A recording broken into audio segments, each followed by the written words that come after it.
So recently Fallout 76 got a decently sized update, and within this, one of the things we got was a new in-game boss we can grind to get some unique loot. In this video I'll be going over how to find and start the boss fights, efficient ways to take out the boss, as well as all of the rewards that make it worth it to grind out this new in-game event against the Imposter Sheepsquatch, which I have to give credit to Bethesda for listening to us. The community has been asking for more in-game content to grind, and well, here it is guys, we officially got some new in-game content. Soon in the future, we're actually getting the burrows, which I am truly excited to dive into. Can't wait to see what that's about. But for now, let's go over this new in-game event called Encryptid. Anyways, first off, in case you don't know how to grind this event to be able to get these rewards, you're going to have to start the Lying Low quest line and then proceed through it and complete that, as well as the other quests after it until you finally reach this event. Eventually, the quest line will lead up to this. The reason why it's crucial to do the entire quest line is because during it, you learn the plans to create this Assaultron keycard, and you also get a free one to use as well going through the quest lines that lead up to this event. Keep in mind, these are pretty expensive to make just because of the recall circuit board. As you can see here, you could purchase these from vendors and they'll be located in the miscellaneous section. They can cost a pretty penny, which some things that you can use to help lower the price of this recall circuit board is first off the hard bargain perk card. If you have this max, it can help out quite a bit with lowering prices. Also the great mentats that you can get in aid, as well as beer, excel, and even if you got a charisma bobblehead. I mean, all in all, the better your charisma, the better the deals are going to be. Also, since these are so expensive to purchase, a very important tip to throw out there to y'all is to use the super duper perk card when you are creating these Assaultron keycards. You can have a chance at creating two from just creating one. As you can see here, what the super duper perk card does when it's maxed, when crafting anything, there's a 30% chance you'll get double results. So that could possibly save you a lot of caps. There is no reason not to use this when crafting these. Unless, of course, you just don't have the perk card or something, which that sucks if you don't. I highly recommend investing into this one. Anyways, now I'm going to go ahead and go over these specific loot rewards that you get from taking out the Imposter Sheepsquatch and completing this event, and then I'll be getting into some major details on how to take it out efficiently, so you can grind this efficiently.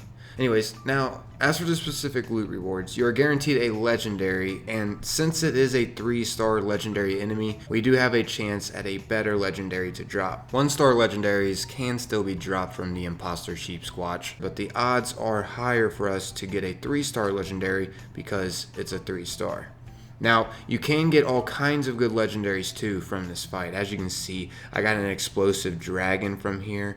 I mean, it's not a 3-star, but still awesome to see an explosive weapon to drop. My buddy got lucky enough to find a Sentinel Assassin Trapper armor piece from this imposter too.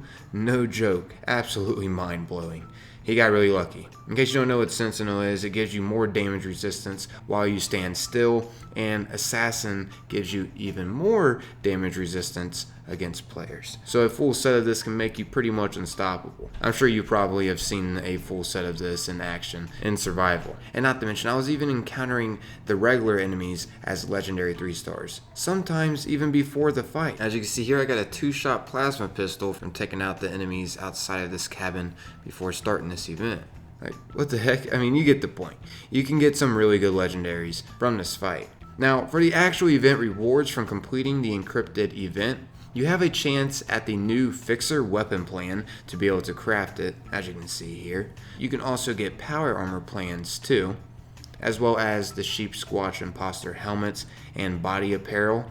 As you can see, here's what the full outfit of that looks like. I really like this outfit, and it seems like it may be the rarest set of apparel to get out of this event. I may be wrong, I just know some of my buddies have been trying to get this set for quite some time. Also, you probably noticed the plan for the Assaultron head drop too. Now, this isn't the Imposter Sheepsquatch Assaultron head, for those of you that might have been thinking that. This is just a regular Assaultron head plan that you can just typically get from any other Assaultrons around. It's just a random drop from them. But for those of you that haven't seen it, here's what the headgear looks like. Anyways, you can also get the Sheepsquatch mascot head and the Sheepsquatch mascot body apparel. As you can see, here is what that looks like. It gives off a ninja vibe to me. I mean, not really the mascot head, but like the legs and torso design. Sort of looks like a style that a ninja would wear, or someone that would be doing some parkour or something. I don't know, to me it looks pretty sweet. And lastly, you can get the white wolf fedora. Now this seemed like the most common drop, at least for me and my group when we were completing this event. Also out of this event, you get a good amount of useful aids too, such as Radaway stim packs and purified water, which the stim packs are crucial for this fight. Also you get 100 caps and a decent amount of experience for completing this, and not to mention from all the enemies here too. Also, something else to remember when you are doing this event and you complete it, or even if you don't, just be sure to be picking up a lot of things off the enemies around here, especially if you do manage to complete this event and take out the Sheepsquatch. Loot its entire body and immediately go over to the Tinker's workbench inside this cabin here and just grab all the weapons, armor, and junk that you managed to grab during this to get the full effect of the loot that you can possibly get. I'm telling y'all, it's definitely worth it. Oh, and we also tried this in survival, and it seemed that we were not getting more loot than we typically would being here doing it regularly in adventure mode. So it is definitely not worth it to do it here in survival. Not to mention you may have some complications after completing the event. Sure, you're not able to hurt each other during the event in survival, but once it's done, people may get a little hostile. As you can see here, that is what happened. So yeah, on that note, I don't recommend doing this in survival because you're not gaining more from it, at least from my experience. All it really gained us was a little bit more experience and of course more risk. Overall, it wasn't worth it. Anyways, now let's go ahead and get into how to take out the Imposter Sheepsquatch.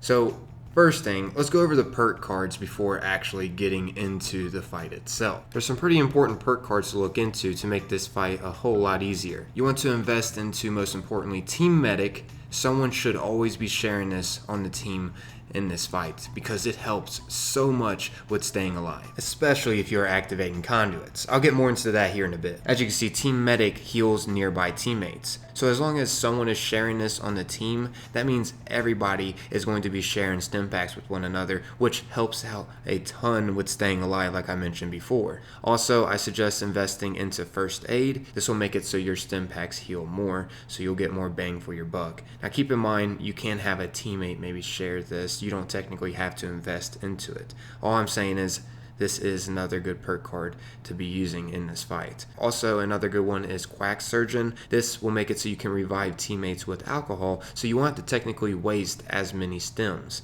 Basically, that's what all of these perk cards do. And also, I suggest investing into Suppressor as well as Mysterious Savior in the luck category. That's another really good one to invest into. I actually have that one maxed out and always active because it actually saves me quite a bit. Also, maybe if you want, invest into the Robotics Expert perk card.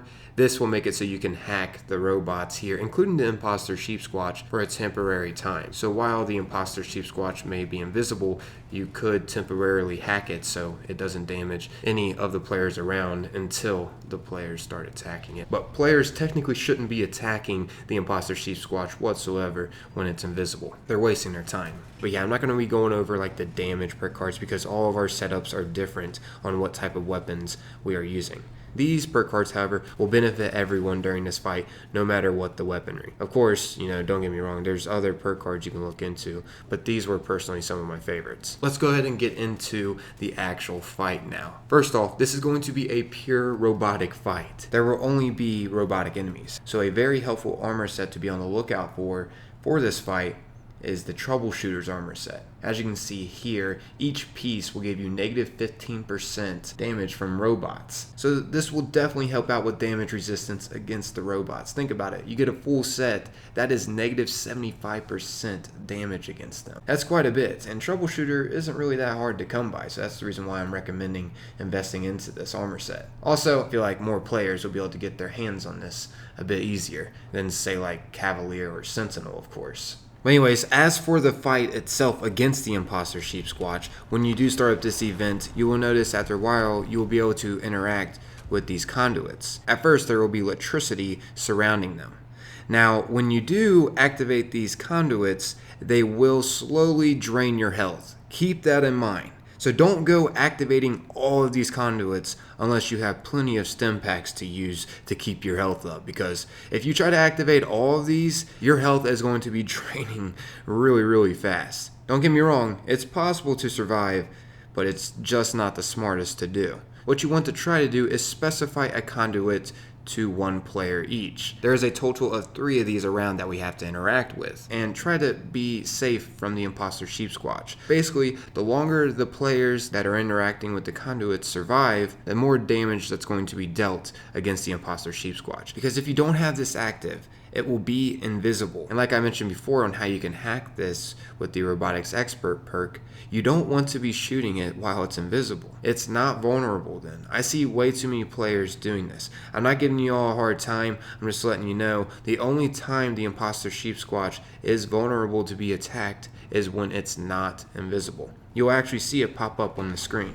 And the only way to make it vulnerable to be attacked is by interacting with all of these conduits. So it's best, once again, for each player to specify toward a certain conduit and not try to interact with all of them, because it's going to be harder to survive. And if you think about it, if it makes it harder for that player to survive, that means everyone's going to have less damage time against the Imposter Sheepsquatch, because once that player that interacts with all the pylons and gets taken out, the imposter is no longer vulnerable and you're just going to have to do it all over again. It doesn't really give us much damage time doing it like that for the most part.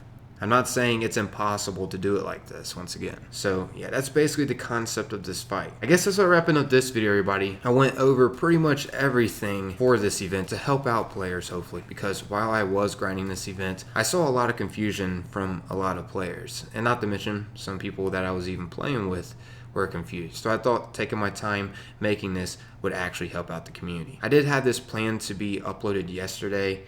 However, I didn't have time to completely finish it, and I didn't want to rush out this project because I'm actually trying to help Chain React the community to successfully do this in-game event, no problem. And, well, hopefully this does help out some kind of way. I'm out of here though, everybody. Thanks for taking the time to watch and listen.